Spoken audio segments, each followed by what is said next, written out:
আসসালামু আলাইকুম। আজকে এই ভিডিও মাঝে আমি আপনারা দেখাইমু তেলাপিয়া ভর্তা রেসিপি।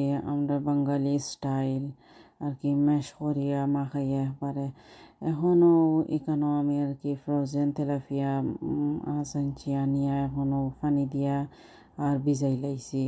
ভিজানির বাদে 1 ঘন্টা বাদে আমি এখন ম্যারিনেট করি লাই আর কি মাখাই লাই। আর হলুদ আদা 4 চামচ, মরিচের গুঁড়া আদা 4 চামচ আর লবণ আদা 4 চামচ দিয়া আর মাখাইয়া আরও বিরান করি লিমু আর কি। এখনও সেম আস্তে আস্তে লাগাইয়ার আর কি বিকজ ওলা বিরান করি লিমু ভালো হইব। এখনও দেখো হান্ডির মাঝে রেডি হয়ে গেছে। বাইচিনতেও খাইতে পারবা, বোনলেস আছে, গোসা উসা নাই। এখন ফ্রাইং প্যানের মাঝে আমি পয়লা বিরান করমু। আমি ইউজ করি আর সরিষার তেল 3-4 চামচ লইব ইউজ করি। আর বাদে সরিষার তেল তুরা উমলি গরম হওয়ার বাদে এখানে আমিও যে তেলাপিয়া ম্যারিনেট করছিলাম ও তিনটা করে 6টা আর কি। সো পয়লা ফানো 3টা দিলাইমু দিয়া হাই গেছো আমি 5 মিনিট ওলা আর কি বাজিমু জেলা সাইড তোরা ক্রাঞ্চি হয়ে যায়। ওই দেখো এখন 5 মিনিট বাদে আমি উল্টাইয়া দিয়েছি, এই সাইড ক্রাঞ্চি হয়ে গেছে। এখন ও সেম আরও 5-6 মিনিট ও সাইডও থাকবো আর কি জেলা আরও ক্রাঞ্চি হয়ে যায় দুই সাইড। কারণ হইল গিয়ে যেগুলা বাজিমো ওগুলা টেস্ট লাগবো। আর এখানে সরিষার তেল দিলে আর কি বালা, সয়াবিন তেলও দিতে পারেন আপনারা যার যে একটা সুবিধা। আমি বুঝি সরিষার তেল দিলে আর কি টেস্ট হয় বালা, এদায় দিলাইছি আমি। এখনও দেখানি ক্রাঞ্চি হয়ে গেছে, কড়কড় হয়েছে করিও আমি ফিলেটও থই দিছি 3টা থইয়া। এখনও সেম প্যানও আমি হিরিবার হাও 3টা দিয়া আরও ওলা সেমভাবে বাজি লাইমু।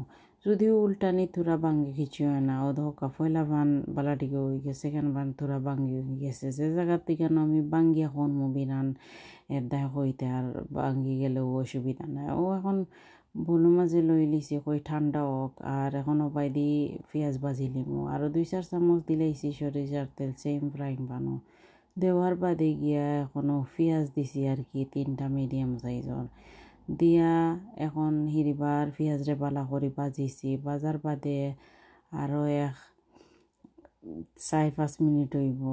পেঁয়াজ এবলা আর কি ব্রাউন কালার হয়ে গেছে, বাদামি কালার, ওবলাও মশলা দিলাইছি গরজে থাকা হতা আর কি। কাঁচামরিচ দিছি 4-5টা ওলা দিয়া, হলুদের গুঁড়া 4 চামচ, মরিচের গুঁড়া 4 চামচ, ধনিয়ার গুঁড়া 4 চামচ আর রাঁধুনিয়তা কাঁচা পাচার মিলে ও মশলার গুঁড়া ওটা দিছে আর 4 চামচ। থাকলে দিনছেন, না থাকলে হলুদ মরিচ ধনিয়া দিলেন যেন।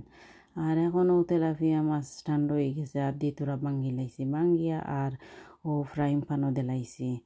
ওই আস্তে দিয়ে যদি ফ্রাইং প্যানও লাড়তে তোরা অসুবিধা হইবে দি ভাঙ্গিয়া আর দিলাইছি।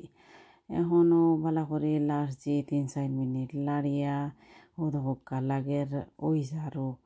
এখন ধনিয়া পাতা দিলাইছে আতর মোটে আমট দিয়া আরও 4-5 মিনিট বালাটিকে লাড়ালাড়ি করমু আর কি জেলা মশলা উশলা লাগি যায় আর মজাও লাগে। ওখানে তো দেখো কুইকও বাজি হয়ে গেল, এটাও মাছ বিরান বাজি আর কি। এখন দেখলানি ও প্লেটও লইয়া আর এখন সার্ভ করে লিমু। আশা করি আপনারা আমার তেলাপিয়া ও একটা রেসিপি বাঙালি স্টাইল দেখিয়া ভালো লাগবো। প্লিজ ভালো লাগলে বেশ করে লাইক দিবা, সাবস্ক্রাইব করবা। Thank you. আসসালামু আলাইকুম।